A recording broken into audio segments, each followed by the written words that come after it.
বেদান্ত সারের যেই প্রসঙ্গে এবার আমরা ঢুকব সেটি হলো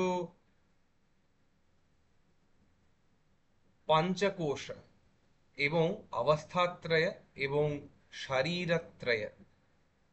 অনেক দিন ধরে আমাদের যে চর্চা বা আলোচনা সেটি দাঁড়িয়েছিল একটি বিশেষ স্থলে, যা হলো অবিদ্যা বা অজ্ঞান। এই বিশেষ স্থলে আমরা অনেকটা দীর্ঘ সময় যাপন করেছি এবং সেটি করার পরে একটি নতুন বিষয়ে ঢুকছি। কিন্তু তার আগে এই অংশে, বেদান্ত সারের এই অংশে প্রবেশ করবার আগে যে জিনিসটি পরিষ্কার করে নেওয়া দরকার সেটি হলো আহ, একটি ছোট্ট বিবৃতি। তিনটি শরীর, তিনটি অবস্থা এবং পাঁচটি কোষের। তো প্রথমে জীবের তিনটি অবস্থার কথা বলে দিই। প্রত্যেকটি জীব, বিশেষত মানুষ, দিন রাত্রের মধ্যে কিছু সময় অবশ্যই জেগে থাকে, জাগ্রত অবস্থায় থাকে, যখন তার ইন্দ্রিয়গুলি স্বাভাবিক কার্য করতে সমর্থ হয়, তার মনও নিজের মতো করে চিন্তা ভাবনা কিছু করতে পারে। আবার কিছু সময় মানুষের পক্ষে, প্রধানত রাত্রিবেলায়, আবার আজকাল যা লাইফস্টাইল হয়েছে তাতে অনেক সময় সকালের দিকেও, মন ইন্দ্রিয় কিছুটা বিশ্রাম নিয়ে কিছু দৃশ্য দেখে, যাকে আমরা বলে থাকি স্বপ্ন দেখা। এই স্বপ্ন দশায় বহিরিন্দ্রিয় কোনো ক্রিয়া করে না। অন্তরিন্দ্রিয় মন কিন্তু নানাভাবে তার বাসনার অনুকূল সব রকম জিনিসপত্রের চিন্তা করে এবং তার চিন্তা করে এবং এই মনের সামনে তারপরে অনেক রকম নতুন, বা এই মনের দ্বারা অনেক রকম নতুন জিনিসপত্রের সৃষ্টিও হয় এবং সেই নিজের দ্বারাই সৃষ্ট পদার্থগুলির দ্বারা তার মনোজন্য বা মনোকৃত ইন্দ্রিয় সমূহের ভোগও হয়। একটি মিষ্টি তৈরি করলো এবং সেই মিষ্টি স্বপ্নে খেয়ে বড় আনন্দ করছে, তো সেই স্বপ্নে যে ওর জিহ্বা, সেটাও মন দ্বারা সৃষ্ট, মিষ্টিটাও সেই মনের দ্বারাই সৃষ্ট। এই ব্যক্তি যখন কিছু ভালো পছন্দের বিষয় দর্শন করে তখন আনন্দিত হয়, আবার অনভিষ্ট বস্তু বা যা বিষয়ে পছন্দের নয় সেই বিষয় দর্শন করে ভয়ও পায়।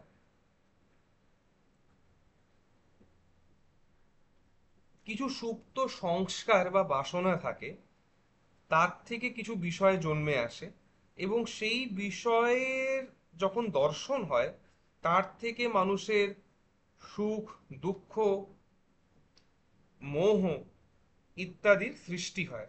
আবার বাসনা প্রেরিত মন আমাদের যখন ভোগ সমাপ্ত করে তখন এই ব্যক্তির স্বপ্নাবস্থার অন্ত হয়, পুনরায় আবার জাগ্রতাবস্থাও ফিরে আসে। মানে বাসনা বলতে এখানে সংস্কার বোঝা উচিত। বাসনা বলতে আমরা বুঝি ইচ্ছে, to get something, not always. Impressions যাকে আমরা বলছি সে দুই রকমের হতে পারে। কোনো জিনিসের প্রতি অতীব ভীতি, তো সেই ভীতিও এক প্রকারের বাসনার সৃষ্টি করে, এক প্রকারের ইমপ্রেশন বা সংস্কারের সৃষ্টি করে। সেই কেমন যে ওই ভীতির জিনিসকে অ্যাভয়েড করব, সে স্বপ্নেও তখন ভয় ভয় পাচ্ছে এবং অ্যাভয়েড করে যাচ্ছে সেই জিনিসকে।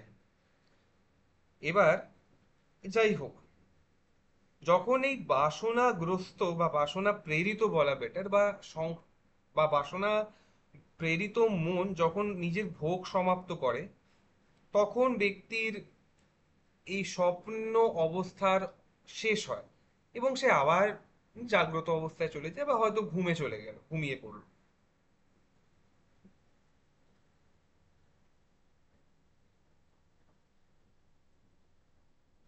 এবার যদি জাগ্রত অবস্থায় চলে যায় তো কি হয়? তো ধরো জাগ্রত অবস্থার থেকে স্বপ্নে গেল, স্বপ্নের থেকে আবার জাগ্রত অবস্থায় গেল, তাতেও জীবের যদি তৃপ্তি না হয় তখন বুঝবো যে তার অভীষ্ট যে বিশ্রাম, রেস্টটা হয়নি।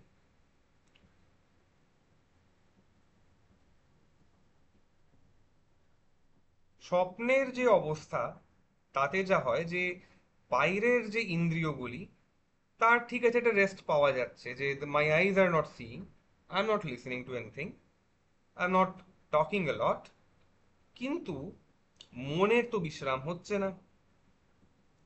তখন মানুষ একটি স্বপ্নহীন অবস্থায় যেতে চায়, যাকে আমরা বলি গাঢ় ঘুম বা গভীর নিদ্রা বা সুষুপ্তি।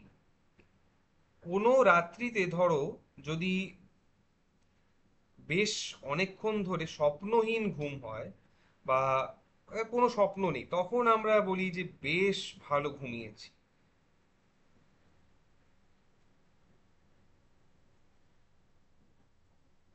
এবার যে নিদ্রার থেকে উঠেছে মানুষ, তার এই অনুভব থেকেই প্রমাণিত হয় যে তার অজ্ঞান বা অবিদ্যা ছিল, তাই সে বলেছে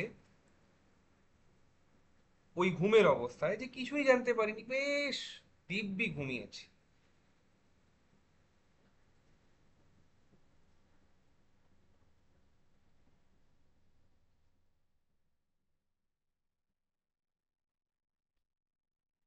এবার এই কথা জীবের মনে পড়ে যে বেশ ভালো ঘুমিয়েছিলাম, তাছাড়া তার নিজের চৈতন্য স্বরূপ, তার কথাও তার মনে হয়।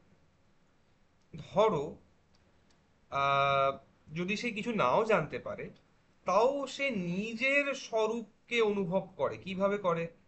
যে আমি সুষুপ্তিকালে কিন্তু ছিলাম, আমার নিজের প্রকাশ ছিল, চিত। আমি ছিলাম বা সে ছিল সৎ, তার নিজের প্রকাশ ছিল চিত, এবং বেশ আনন্দে ঘুমিয়েছিলাম। এই স্মৃতির থেকে তার সুখ বা আনন্দের একটি প্রমাণ পাওয়া যায়। এবার তিনটি অবস্থা বললাম, আরেকটি হলো পঞ্চকোষ। পঞ্চকোষ কি? যেমন তলোয়ার, তলোয়ার যখন আমরা একটি কোষে থাকে, তো এই কোষের মধ্যে তলোয়ার রাখলে তা দেখা যায় না। ঠিক সেইভাবে শরীরে আত্মা আছে, তাকে দেখি না, কারণ তার একটি কোষ বা আচ্ছাদন আছে। স্থূল শরীরের দ্বারা সে আচ্ছাদিত বা ঢাকা পড়ে গেছে। এই স্থূল শরীর অন্ন, জল ইত্যাদির দ্বারা পুষ্ট হয়, ওষুধ ইত্যাদি দ্বারা। তাই স্থূল শরীরের যে আচ্ছাদন, স্থূল শরীরের যে আচ্ছাদন, তাকে আমরা বলি অন্নময় কোষ।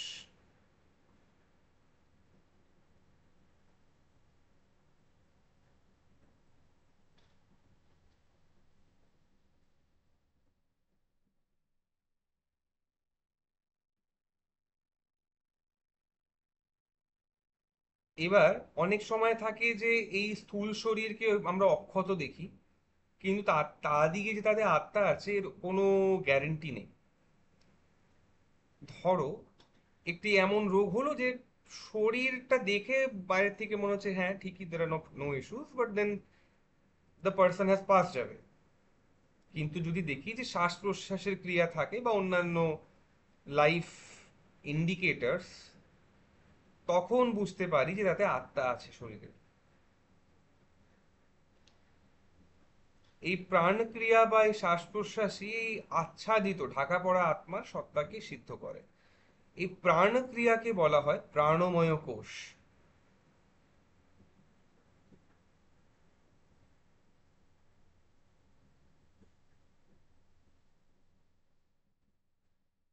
আবার অনেক সময় শরীরে প্রাণ বা শ্বাস প্রশ্বাসের ক্রিয়াও প্রকট থাকে না, কিন্তু ব্যক্তির মনন শক্তি থাকে, এবং তার থেকে বোঝা যায় যে আত্মা এখনো আচ্ছাদিত হয়ে আছে, এবং এই মনন ক্রিয়ার আধার মনই তখন আত্মার আচ্ছাদক। একেই বলছি আমরা মনোময় কোষ।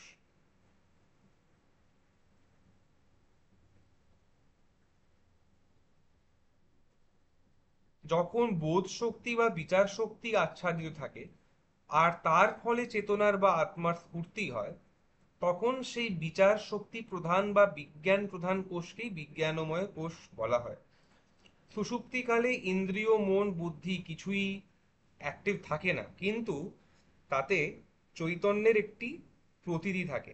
আমরা আত্মাকে না বুঝলেও এই চৈতন্যের অস্তিত্বকে বুঝতে পারছি, কনসিয়াসনেস। আর এই কনসিয়াসনেসের বা চৈতন্যের উন্মেষ, উত্থান না হওয়া পর্যন্ত, চৈতন্য ঢাকা পড়া থাকার দরুন সুষুপ্তিতে যে বিদ্যমান চৈতন্যই সেই আত্মার স্বরূপকে চৈতন্যের প্রকাশকালে প্রকটিত করে দেয়। আর তার আগে পর্যন্ত সেই আনন্দ আচ্ছাদিত থাকায় আমরা আত্মাকে বুঝতে পারি না। সুষুপ্তির এই আচ্ছাদিত চৈতন্যই আনন্দময় কোষকে প্রকাশিত করে।